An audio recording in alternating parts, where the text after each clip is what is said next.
G. Gap. Béance. The French term béance is an antiquated literary term which means a large hole or opening.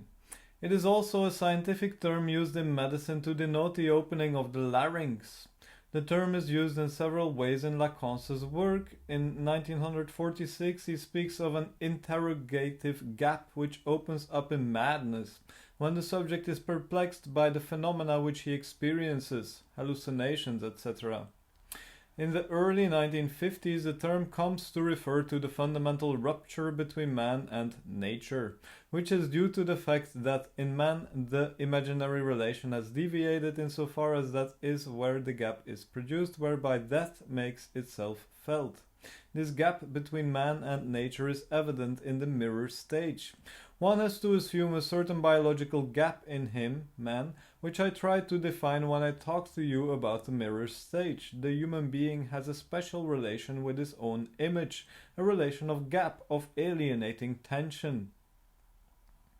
The function of the imaginary is precisely to fill this gap, thus covering over the subject's division and presenting an imaginary sense of unity and wholeness. In 1957, the term is used in the context of the relationship between the sexes. In the relation between man and woman, a gap always remains open. This anticipates Lacan's later remarks on the non-existence of the sexual relationship.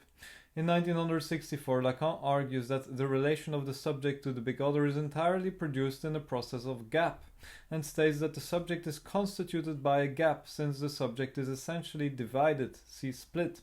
He also argues that the concept of causality is essentially problematic because there is always a mysterious, inexplicable gap between cause and effect. Lacan also uses the term dehiscence in a way that makes it practically synonymous in his discourse with the term gap. Dehiscence is a botanical term which designates the bursting open of mature seed pods. Lacan uses the term to refer to the split which is constitutive of the subject. There is a vital dehiscence that is constitutive of man. This split is also the division between culture and nature, which means that man's relation to the latter is altered by a certain dehiscence at the heart of the organism, a primordial discord. Gaze. Regard. Lacan's first comments on the gaze appear in the first year of his seminar, in reference to Jean-Paul Sartre's phenomenological analysis of the look. The fact that the English translators of Sartre and Lacan have used different terms obscures the fact that both use the same term in French, le regard. For Sartre, the gaze is that which permits the subject to realize that the big other is also a subject. My fundamental connection with the big other as subject must be able to be referred back to my permanent possibility of being seen by the big other. Emphasis in the original Sartre. When the subject is surprised by the gaze of the big other, the subject is reduced to shame. Lacan does not, at this point, develop his own concept of the gaze, and seems to be in general agreement with Sartre's views on the subject.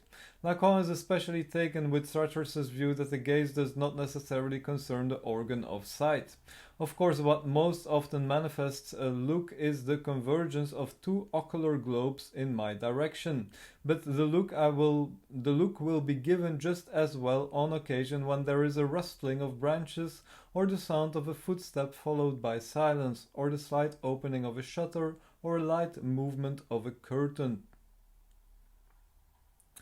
It is only in 1964, with the development of the concept of objectivité as the cause of desire, that Lacan develops his own theory of the gaze, a theory which is quite distinct from Sartre's, whereas Sartre had conflated the gaze with the act of looking. Lacan now separates the two. The gaze becomes the object of the act of looking, or to be more precise, the object of the scopic drive. The gaze is therefore in Lacan's account no longer on the side of the subject, it is the gaze of the big other, and whereas Sartre had conceived of an essential reciprocity between seeing the big other and being seen by him, Lacan now conceives of an antinomic relation between the gaze and the eye which looks is that of the subject, while the gaze is on the side of the object, and there is no coincidence between the two, since you never look at me from the place at which I see you. When the subject looks at an object, the object is always already gazing back at the subject, but from a point at which the subject cannot see it. This split between the eye and the gaze is nothing other than the subjective division itself expressed in the field of vision. The concept of the gaze was taken up by psychoanalytic film criticism in the 1970s, for example Metz 1975, especially by feminist film critics, for example Mulvey or Rose. However, many of these critics have conflated Lacan's concept of the gaze with the Sartrean concept of the gaze and other ideas on vision, such as Foucault's account of panopticism. Much of so-called Lacanian film theory is thus the site of great conceptual confusion. See Joan Kopchek. See also J. Genital. In the stages of psychosexual development listed by Freud, the genital stage is the last stage in the series, coming after the two pregenital stages, the oral stage and the anal stage. The genital stage first arises between the ages of 3 and 5, the infantile genital organization or phallic phase, and is then interrupted by the latency period before returning at puberty, the genital stage proper. Freud defined this stage as the final, complete organization of the libido, a synthesis of the previously anarchic polymorphous perversity of the pregenital stages. Because of this, the concept of genitality came to represent a privileged value in psychoanalytic theory after Freud, coming to represent a stage of full psychosexual maturity, Balince's genital love. Lacan rejects most psychoanalytic theory concerning the genital stage, genital love, etc., calling it an absurd hymn to the harmony of the genital. According to Lacan, there is nothing harmonious about genitality. The genital stage, the stages of psychosexual development, are conceived by Lacan not as natural phases of biological maturation, but as forms of demand which are structured retroactively. In the oral and anal stages, desire is eclipsed by demand, and it is only in the genital stage that desire is fully constituted. Thus, Lacan does follow Freud in describing the genital stage as a third moment which comes after the oral and anal stages. However, Lacan's discussion of this stage focuses on what Freud referred to as the infantile genital organization, also known as the phallic phase, a stage when the child knows only one sexual organ, the male one, and passes through the castration complex. Thus the genital phase is only thinkable, Lacan emphasizes, insofar as it is marked by the sign of castration. Genital realization can only be achieved on condition that the subject first assumes his own castration. Furthermore, Lacan insists that even when the polymorphous perverse sexuality of the pregenital phases comes under the domination of the genital organization, this does not mean that pregenital sexuality is abolished. The most archaic aspirations of the child are a nucleus that is never completely resolved under some primacy of genitality. He therefore rejects the concept of a final stage of synthesis. Synthesis is not possible for human beings, in Lacan's view, since human subjectivity is essentially and irremediably divided. The genital drive. The genital drive is not listed by Lacan as one of the partial drives. Given that Lacan argues that every drive is a partial drive, his refusal to include the genital drive among the partial drives is tantamount to questioning its existence. In 1964, Lacan makes this explicit. He writes, "The genital drive, if it exists, is not at all articulated like the other drives. Unlike the other drives, the genital drive, if it exists, finds its form on the side of the big other. Furthermore, there is no genital object that would correspond to a supposed genital drive." Genital love. Lacan rejects Michael Balince's concept of genital love. The term indicates a psychosexual maturity in which the two elements of sensuality and affection are completely integrated and harmonized, and in which there is thus no longer any ambivalence. Freud, however, never used the term, and Lacan rejects it as completely alien to psychoanalytic theory.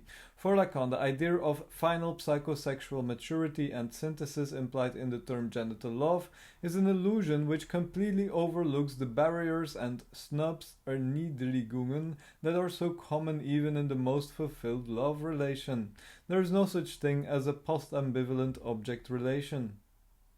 The concept of genital love is closely linked to that of oblativity, a term used by some psychoanalysts to designate a mature form of love in which one loves the other person for what he is rather than for what he can give. Lacan is as critical of the concept of oblativity as he is of the concept of genital love, viewing it as a form of moralism and a betrayal of the analytic discovery of the part object. He argues that the concept of oblativity has little to do with genitality and has far more in common with anal erotism. Following Freud's equation between faces and gifts, Lacan states that a formula of oblativity, everything for the other, shows that it is a fantasy of the obsessional neurotic. Gestalt.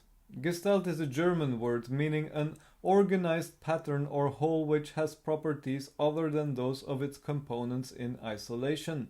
The experimental study of gestalts began in 1910 with a study of certain phenomena of perception and led to a school of thought known as Gestalt psychology, which was based on a holistic concept of mind and body and which stressed the psychological importance of body presentation. These ideas formed the basis of Gestalt therapy as developed by Paul Goodman, Fritz Perls, and Ralph Hefferlein. When Lacan refers to the Gestalt, he refers specifically to one kind of organized pattern, namely the visual image of another member of the same species, which is perceived as a unified whole. Such an image is a Gestalt because it has an effect which none of its component parts have in isolation. This effect is to act as a releasing mechanism, French déclencheur, which triggers certain instinctual responses such as reproductive behavior.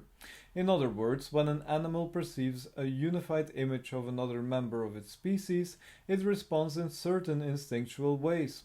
Lacan gives many examples from ethology of such instinctual responses to images, but his main interest is in the way the Gestalt functions in human beings. For humans, the body image is also a Gestalt which produces instinctual responses, especially sexual ones. But the power of the image is also more than merely instinctual.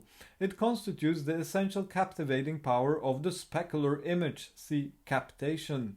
It is by identifying with the unified Gestalt of the body image that the ego is formed in the mirror stage. However, the imaginary unity of the ego is constantly threatened by fears of disintegration, which manifest themselves in images of the fragmented body. These images represent the opposite of the unified Gestalt of the body image. Graph of desire. Graph du désir. The graph of desire is a topographical representation of the structure of desire. Lacan first develops the graph of desire in The Seminar, Book 5, in order to illustrate the psychoanalytic theory of jokes. The graph reappears in some of the following seminars, but then all but disappears from Lacan's work. The graph appears in various forms, although the most well-known form of it appears in The Subversion of the Subject and The Dialectic of Desire. In this paper, Lacan builds up the graph of desire in 4 stages. The first of these stages is the elementary cell of the graph. The horizontal line represents the diachronic signifying chain. The horseshoe-shaped line represents the vector of the subject's intentionality. The double intersection of these two lines illustrates the nature of retroaction, the message. At the point marked by small s between brackets capital A in the complete graph is the point de capiton determined retroactively by the particular punctuation given to it by the big other, capital A. The pre-linguistic mythical subject of pure need, indicated by the triangle, must pass through the defiles of the signifier which produces the divided subject, capital S BART. The intermediate stages of the graph of desire are not meant to show any evolution or temporal development. Since the graph always exists as a whole, they are simply pedagogical devices used by Lacan in order to illustrate the structure of the complete graph. In the complete graph there are not one but two signifying chains. The lower chain from the signifier to the voice is the conscious signifying chain, the level of the statement. The upper chain from jouissance to castration is the signifying chain in the unconscious, the level of the enunciation. The structure is thus duplicated. The upper part of the graph is structured exactly like the lower part.